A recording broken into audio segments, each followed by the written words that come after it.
Into the mic. I don't know if these are. We're just gonna roll with it. Can everybody hear me if I go like this? Does that work? Yeah. Okay. So, thank you all so much for coming. The reason why we are here today is to commemorate the anniversary of the White Paper movement, some of the largest demonstrations in China and among diaspora in the past 30 years. Thank you. And to provide perspectives, on those who participated in this movement. We're having organizers from this area, which itself was a hotspot of activism along the East Coast and the whole of the United States among overseas Chinese diaspora, particularly students and young people, for whom this was their political awakening.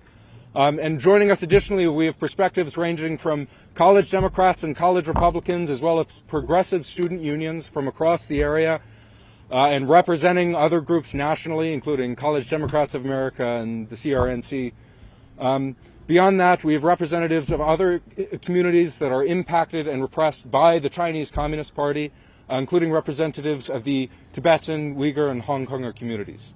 With that in mind, it seems only appropriate to start and to kick this off by beginning with one of the perspectives of someone who participated in this movement, a student who flew down from, a young Chinese person, who flew down from Boston actually to join us today, who saw this as, in some respects, the culmination of an awakening that began long ago.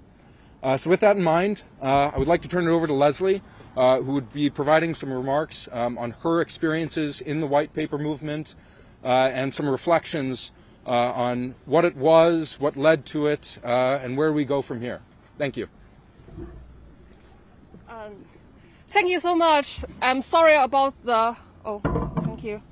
Sorry for the hat and the face mask because I have family members back in China and I'm really afraid of the transnational repression and I could not afford to give them more uneasiness because I show my face and speak so publicly about the White Paper movement.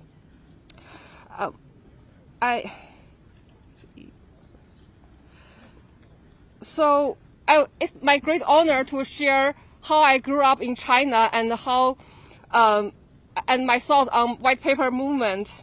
I was born after Tiananmen massacre. Tiananmen protest and massacre inspired the pro-democratic fighters overseas.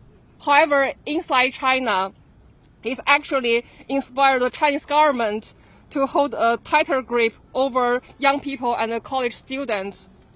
For example, after the protests, the military training was immediately enhanced in Peking universities and the Fudan universities, which played a leading role in Tiananmen protests.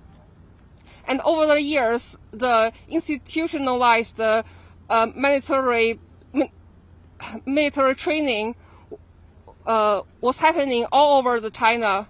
Like many other young people in mainland China, I had no choice but spend days and weeks every other few years for this stupid military training. It was a nationalism accord, consists of endless and tedious obedience training. We stand in lines and march, and hopefully synchronize with everyone else, robotically and perfectly. It is repeated again and again until you feel numb to feel that it is okay to obey the order without a second thought.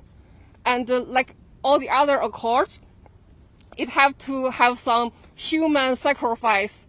So at the end of the college military training, all the students with top academia performance have to start their process to join the CCP. And this is exactly how I become a CCP member. Whatever the Chinese government permits when they try to join the World Trade Organization, the institutional and the systematic brainwashing and the censorship of young people have never stopped. The Chinese government hopes it could prevent another large-scale protest. However, last year, amid the nationwide humanitarian disasters caused by zero-COVID lockdowns, students and young professionals all over China and across the sea who were told to be obedient and loyal to the CCP choose to stand up and chanting Xi Jinping step down, CCP step down. I was in the US at that time.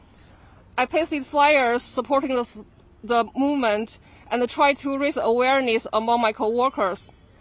I was surprised that my seemingly apolitical Chinese colleagues turned out to be super pro-democratic and wish the dictatorship of CCP would end soon, just like I did.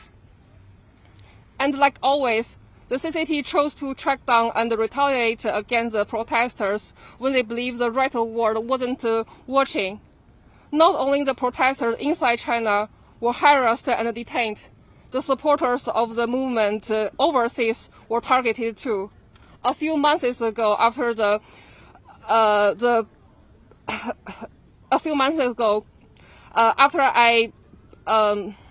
my family back in China were harassed by police because I wrote essays to support Peng Lifa and speak against Xi Jinping. My friends were forced to delete their Twitter account because they themselves or their family members were harassed and threatened. I heard news that students being questioned and harassed by police when they went back to China to visit their family. And I saw news about the Chinese government decided to monitor and brainwash young students even harder. Recently, young people got detained for just wearing costume on Halloween night. Let me be completely honest. History repeated itself again after more than 30 years. The Chinese people rose up against dictatorship and corruption. The world was astonished by how bad the situation was in China. Yet the CCP somehow survived and hold a tighter grip over its people. Under CCP's alluring lies and shiny cover-ups, repression and retaliation grew worse and worse inside China. It feels like a hopeless loop, but we still choose to fight back. Not because we see a clear vision that democracy will win for sure, but because we believe Chinese people cannot afford to remain obedient forever. We choose to remind the world of the truth about China for one time and another, not because we know that the world will listen for sure, but because we believe the world cannot afford to be cheated and compromised with dictators forever. We choose to fight back because it's our duty. So my cousins and the family members and the friends in China, like they are getting married and having kids now. So soon I will be Auntie Leslie. And for those kids who would call me Auntie Leslie, I wish when they grow up, they don't have to go through all this stupid military training. They can wear costume on Halloween night and any day as they want. And they can protest for whatever cause they like and without wearing hats and masks like what I'm doing. And I wish at least after 30 years, the young people don't have to risk everything to protest for the bare minimum human rights. Just like the white paper generation and the Tiananmen generation.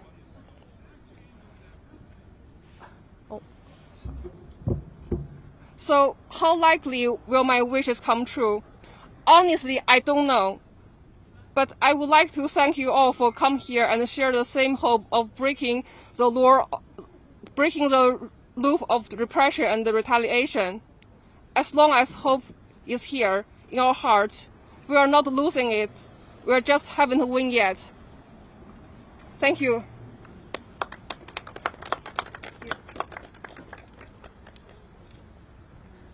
Thank you very much for that, Leslie. Next, our speaker will be Anna Kwok, representing the Hong Kongese community. She herself has been the target of severe transnational repression by the Chinese Communist Party. She's had a lot of experience with the same things that many Chinese themselves are going through in the aftermath of the white paper movement.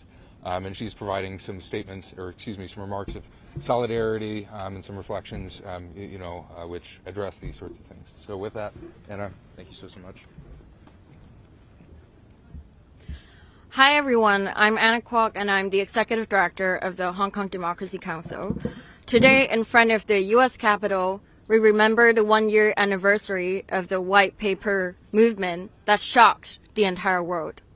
For today's remark, I'm actually going to give a more authentic account of how I, as a Hong Konger, navigated the White Paper movement. A year ago, when Hong Kongers witnessed the White Paper movement on social media and news media around the world, we were met with complex emotions. On one hand, we understood the helplessness and hopelessness of standing on the streets with your bare arms and your bodies against brutal police forces. But on the other hand, we cannot help but recall the ongoing campaigns from the Hong Kong government to always erase our identity of being Hong Kongers. They have always rejected our core sense of being and forced us to identify ourselves as Chinese. The propaganda campaigns that have worsened over the years have created strong tension and almost a disconnection between the two identities and the two peoples.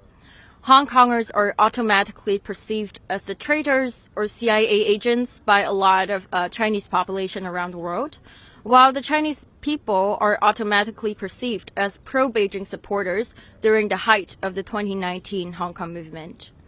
This ingrained impression, sold by the dictators, actually left me quite speechless when I saw hundreds of thousands of Chinese people taking to the streets last year. When the protests first started to take place, it was first started out as a protest against the COVID lockdown policies. At that time, I was quite surprised. But when it later emerged to a protest against the core fundamental reason of a failed government, a dictator, and an authoritarian regime, I was dumbfounded. This is something I could never have imagined 4 years ago during the 2019 pro-democracy movement in Hong Kong. Soon after the White Paper movement started, I started receiving private messages from Chinese netizens on my social media. Their messages had one core message. They sent me messages to apologize. They would say, I did not understand why Hong Kongers had to protest back in 2019 and back in 2014. They would say they used to call us traitors and betrayers of the Chinese identity, and they thought they were defending their country. They thought they were defending themselves by scolding Hong Kongers. But then during the White Paper movement, they realized they understood it all now. They understood why we had to take to the streets, and they understood what kind of dictatorship we're fighting against. These apologies were a reconciliation for me. For years, the Chinese government has manipulated its own people to fight the other communities, including what we have seen this month in APEC in San Francisco, when the Chinese diaspora was actually utilized to attack some of our protests. But at the same time, we're seeing a lot of changes. Year after year, more and more Chinese people are standing up to demand their basic human rights. Year after year, the change is happening. Even though the change may look slow, but it's definitely happening, and actually more rapidly than we thought. Now, a year after the movement, I don't know where all these people who wrote me to apologize are. Perhaps some of them are among the many who were arrested and even disappeared following the aftermath of the White Paper movement, and perhaps some are under immense risks and fears, and perhaps some are still processing the implication of such a collective life-changing moment for China and for this new generation. Even though the White Paper movement came with its trauma and its suffering, just like the other social movements we have seen over the years, but we know this is just the start of substantial changes we'll be seeing for years and decades to come. In times like this, we honestly have only a very little amount of things we can hold on to. And the only thing we have is hope. Never feel hopeless about the future, as change is the only constant in history and it will continue to be the constant in history. Changes will come. We just have to be hopeful enough to work for it. One day, I firmly believe we will see freedom and democracy for people around the world. for all silenced voices in China, for all political prisoners in Hong Kong, for generations of exiles from Tibet, and for camp prisoners and families in East Turkestan. One day we'll see the will of people being respected by governments, and one day we'll speak without fears. With that, I want to end my remark by saying, please stay hopeful and keep going on. Thank you.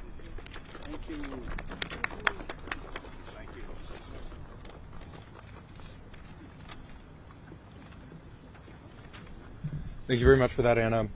So next, we are going to have a member of the GW College Democrats in their capacity representing college Democrats, from across DC. Is one of, just for background, the largest such chapters in the country. It has about, and correct me here if I'm wrong, Jonesy, about 2,000 or so members. It has actively worked to support Chinese students throughout and before the white paper movement itself, during previous incidents, such as when Chinese students themselves were targeted by their own university administration for putting up posters critical of the Olympics simply being held in Beijing.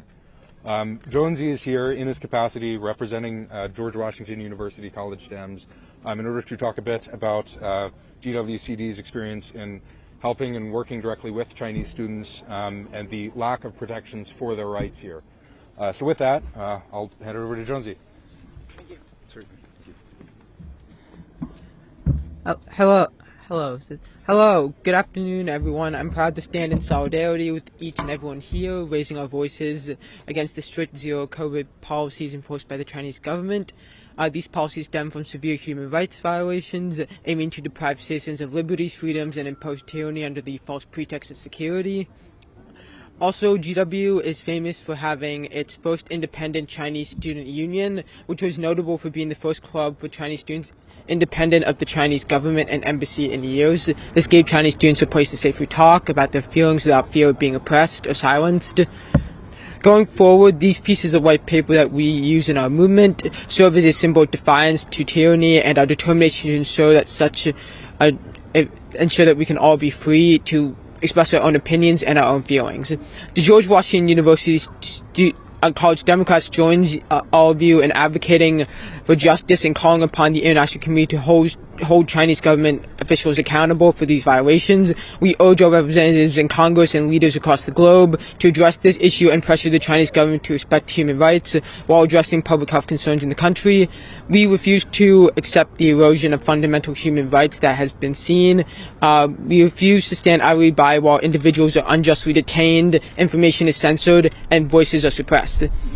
The zero-COVID policy disproportionately impacted the lives of many, depriving them of their livelihoods and basic freedoms. One of the primary organizations that was deprived of their freedom and basic liberties was Chinese student unions and their ability to freely share their thoughts and opinions without fear of being suppressed by their own government.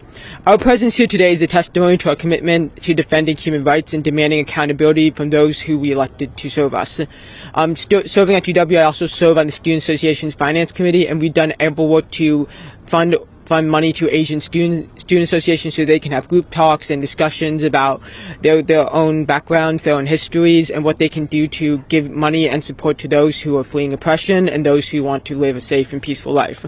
Thank you all for joining us in this critical cause. Together, let us continue to amplify our voices until the rights of all individuals are respected and upheld. Thank you.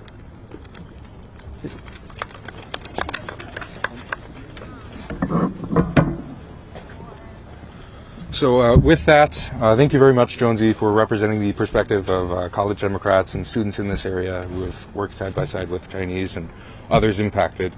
Next, we will have remarks from Chairman Mike Gallagher of the Select Committee. With that, I'll be turning it over to you. Thank you. Well, it's great to see so many friends here, courageous leaders. There's an old Soviet joke. A protester was passing out flyers in the Red Square, and the KGB showed up and immediately arrested him. And when they looked at the flyers, they saw that they were just blank sheets of paper. And the protester said to the KGB, "How can you arrest me for passing out blank sheets of paper?" And the KGB replied, "Do you think we don't know what you were talking about?" The joke and the kernel of eternal truth it contains became reality in China 1 year ago this week. A brave man hung some banners on a bridge. 10 people burned alive in a building fire in Urumqi. rumored to be locked in their homes due to COVID lockdowns. As Chairman Mao once said, a single spark can light a prairie fire. Suddenly, young people were on the streets. And like the Soviet dissident in the joke, they were holding blank white pieces of paper. There comes a point when tyranny becomes so obvious and the censorship so overbearing that slogans, arguments, and manifestos are no longer even needed. All you need is a blank sheet of paper. Everyone can fill in the content, even the oppressors. No one in China, no one watching from abroad was at all confused about what the A4 protesters' blank sheets of paper said. Most importantly, the CCP got the message, loud and clear, as if a dissident manifesto had been published on the front page of People's Daily. Here's what Xi Jinping read on those blank sheets of paper. The blank paper said, "We want to be masters of our own destiny, not instruments used by autocrats to carry out their wild ambitions. We want a modern lifestyle and democracy for our people. Freedom and happiness are our sole objectives." Wei Jingcheng wrote those words in his famous essay, The Fifth Modernization at Democracy Wall, one of the first large-scale pro-freedom protests in the PRC. The blank paper said, "Why? It's my duty." These words were the response of a naive, hopeful, bicycle-riding protester to a foreign correspondent when he asked why he was going to Tiananmen Square in June 1989. His words and bicycle emojis still circulate on Weibo in the run-up to June 4th every single year. That blank piece of paper said, "We don't want COVID tests. We want food. We don't want cultural revolution. We want reform. We don't want a dictator. We want votes. We don't want lies. We want dignity." Peng Lifa, or Bridgeman, as he is known, hung those words on a banner over Xitong Bridge in Beijing before the 20th Party Congress, an act of courage that inspired the White Paper movement. Earlier this year, I nominated Peng for the Nobel Peace Prize. The blank white paper said all of that and more. It didn't just echo with history, it spoke of the future. And it said it with a style, in the new language of the Chinese netizen, that was clever, that was sly, that was ironic, that was contemptuous of the CCP's thuggish, blunt power. We don't even know how many white paper protesters are still under intense police surveillance, that are being harassed and even in many cases in jail.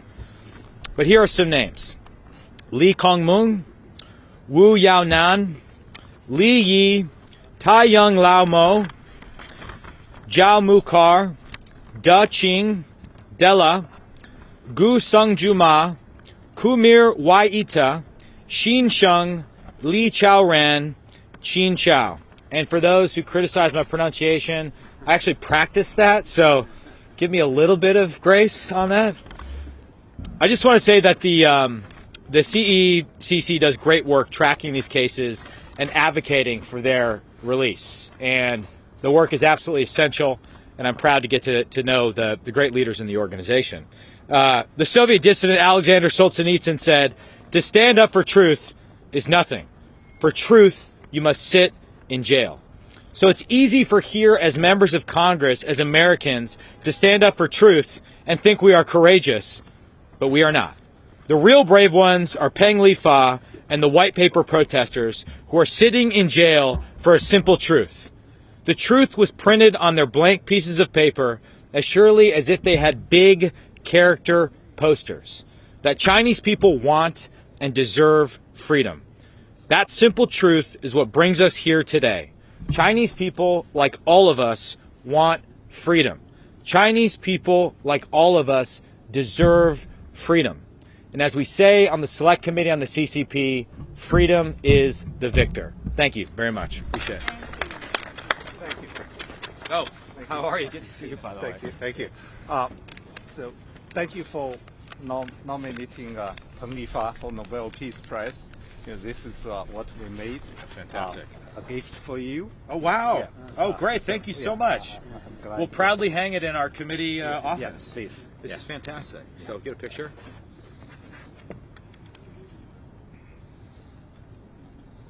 And I did read some news report that the CCP was nervous that the Nobel Committee would actually choose Peng Li-Fa. So we must be having some effect if that's Yes, the case. yes, So, yeah. well, good.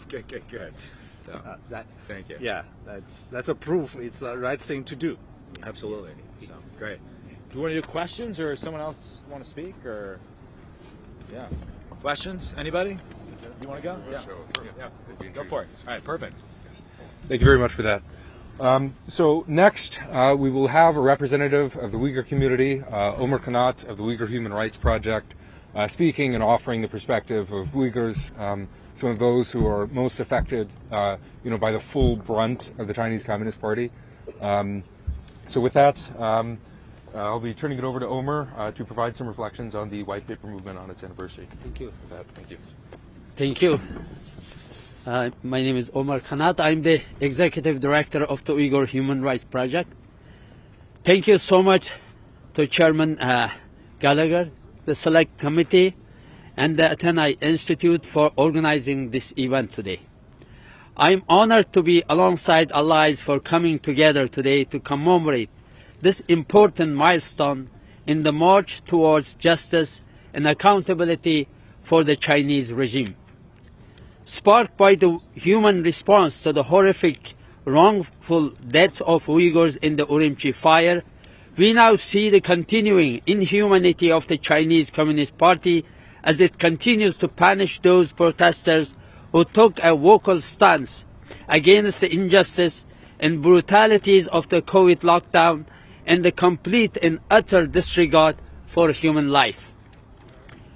1 year onward, it seems many are forgetting the character of the Chinese regime, the brilliance of these white sheet of paper, the absence of words. Even this was a threat. We have the ability to speak. We have the knowledge of the truth in the genocide of the Uyghurs. The brutal erasure of Hong Kong's freedom and the ongoing fear the Chinese leadership demonstrates of their own people. This is another Tiananmen moment, comparatively understated without the image of tanks, but it will still be marked in history as a key moment of a just rebellion. The anniversary is bittersweet. The injustice that necessitated this simple response has not been made right. As we gather today, the Chinese Communist Party is putting on an empty show of interest in cooperation. They are continuing to hold Uyghurs in camps and prisons. They continue to deny free communication with family members abroad. Now we have observed increasing attempts to coerce Uyghurs who are permitted to travel abroad to engage in espionage. Transnational repression is on the rise. I want to draw special attention to Kamila Wahid, a brave Uyghur student whose support for the white paper movement has resulted in her detention.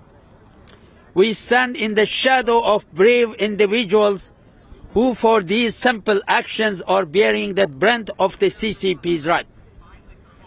But we recommit together to continue the struggle for justice and to see the end of the worst atrocities which are against the very soul of humanity. Thank you.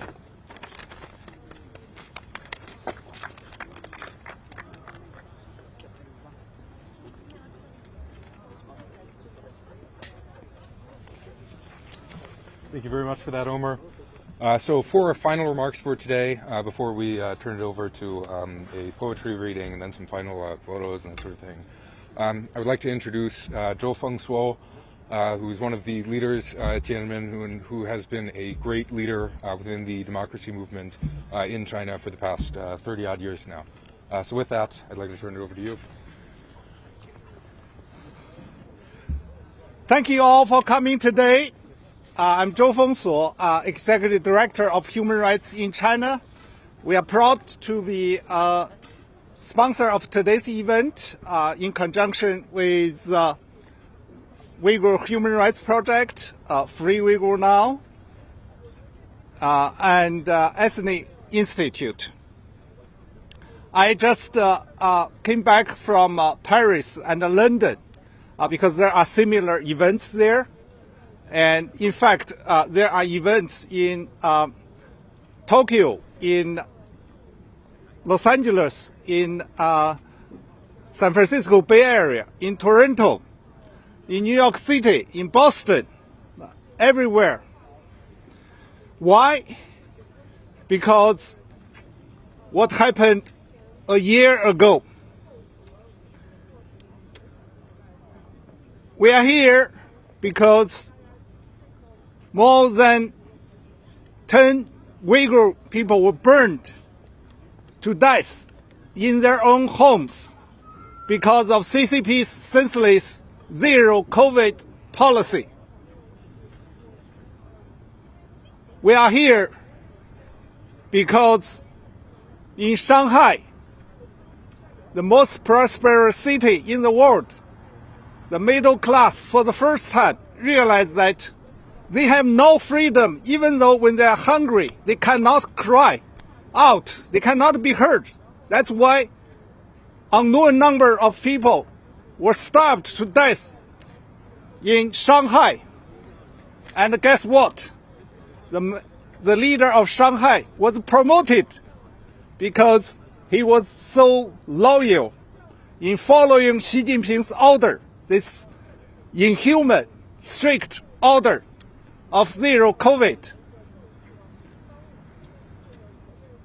For the first time in history, after 1989, Chinese people who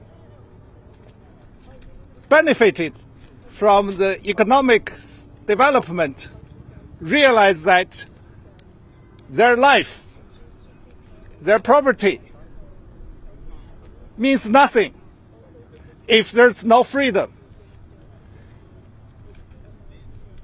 It's also important to remember that for a long time, United States and other democratic countries ignored the human rights situations in China because it's not their problem. It's Chinese people who are suffering. But the pandemic reminded the world that a China without freedom means a disaster for the world. If CCP is in power, that will happen again. We are here because for the first time after 1989, there was such large protest in many cities in China.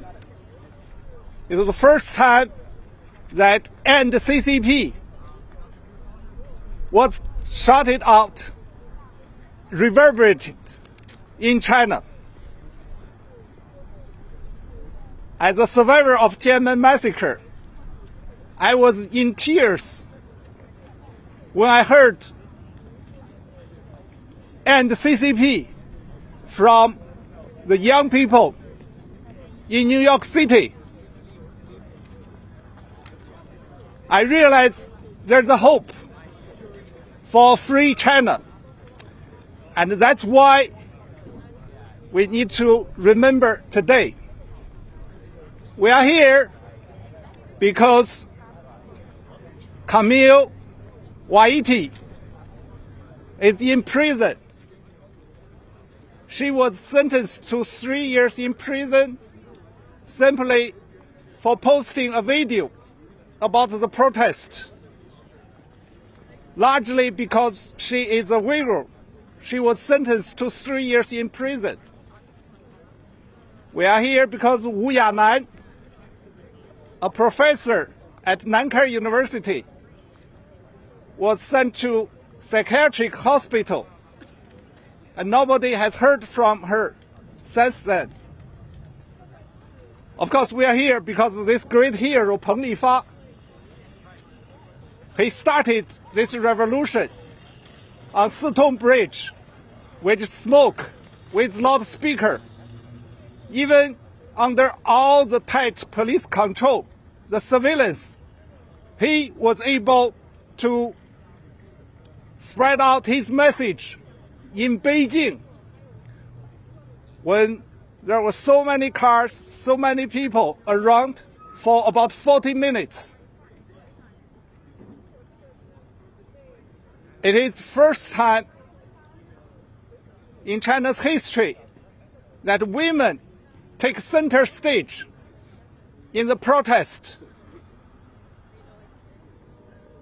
In China and overseas, they are leaders of the activities. They are also the main group of political prisoners after the protest. Most of the names we know today are women. We remember this because we have to face the reality. China will be free. It is a duty for us all. Standing here at this place of power, of policy, and the legislation, we must remind United States that only a free China can be a partner of United States. It is self-defeating to engage with communist China. We were a little bit relieved last few years when there was some action from last administration to now against CCP's transnational repression. But what happened in San Francisco a few weeks ago again seems to be going back to the old norm.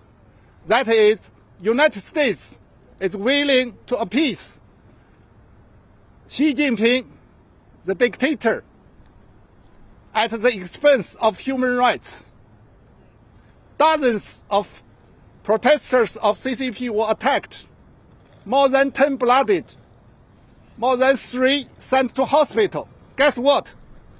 The only person that San Francisco police arrested is a protester of Xi Jinping.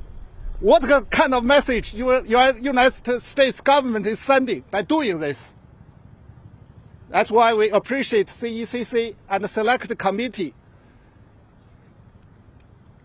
for taking a clear stand on this. Of course, the democratization of China will be mainly the duty of Chinese.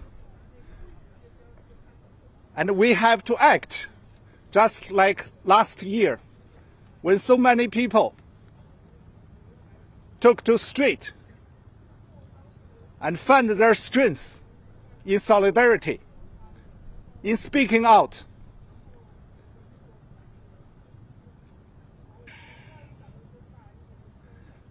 For those who are still suffering, we respect you.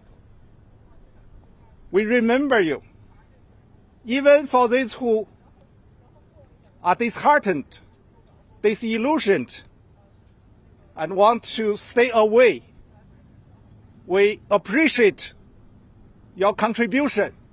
You did nothing wrong.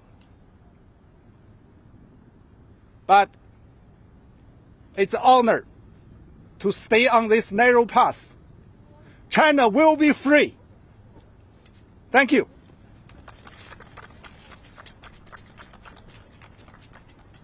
Thank you very much for that, Feng So. I might actually hold you for a second. So we are going to conclude, we're going to conclude today's demonstration with a poetry reading, just of, it's our duty, these were being passed out earlier. Joe, Feng So, I might actually turn this over to you. We're going to end it with, yes, you can see that all right. And it's double-sided, so you just flip it over to the back. And I read it? Yep. Okay. Okay.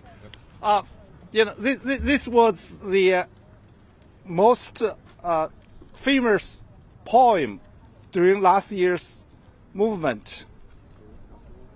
It's called "It's Our Duty." I'll try to read out here. We are survivors of the Tiananmen Square massacre. We are sprouts after the wildfire. We sink to the bottoms of Yangtze River. We are buried under the high-speed train. We have exterior motives on the quarantine, but hiding for the death in Guizhou. We attempted to destabilize in the quarantine quarters when there's fire in Urumqi. We are the country migrant workers struggling in city properties. We are the foreign forces scheming for our demise in the dark. We are the Hong Kongers who lost their homes. We are the Uyghurs who lost their freedom. We are Tibetans who died in self-immolation. We are Liu Xiaobo. We are Yihan Tuti. We are Liu Xianbin. We are Chen Wei. We are Cao Shunli. We are Li Wangyang. We are Sun Zhigang. We are Lei Yang. We are Yang Jia. We are Wu Gan. We are Gao Yushan. We are Xu Zhiyong. We are Ai Xiaoming. We are Kong Yanding. We are Lu Yuyu. We are Ye Haiyan. We are Gao Zhisheng. We are Yu Wensheng. We are Xia Ling. We are Wang Yu. We are Li Heping. We are Wang Qiaoling. We are Zhang Zhan. We are Huang Simin. We are Li Mingzhe. We are Gui Minghai. We are Gao Yaojie. We are Jiang Yanyong. We are Li Wenliang. We are Peng Lifa. We are tens of millions of voiceless. We are the Omicron infected quarantining in the countless quarantine shelters. We are free in chains. We are the deleted voices. We are the expelled conscience.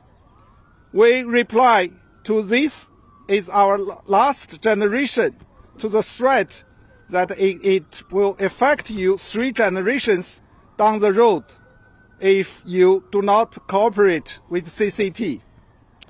We repeatedly violate do not unless it's absolute must. We cannot. We don't understand. We disagree. We stood before the tank. We stood on Sitong Bridge. And we continue to stand up to all bearing down on us because it's our duty. Thank you.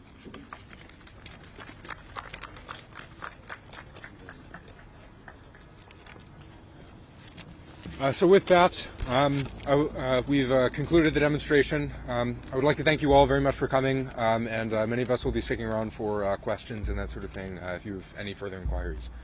Thank you so much.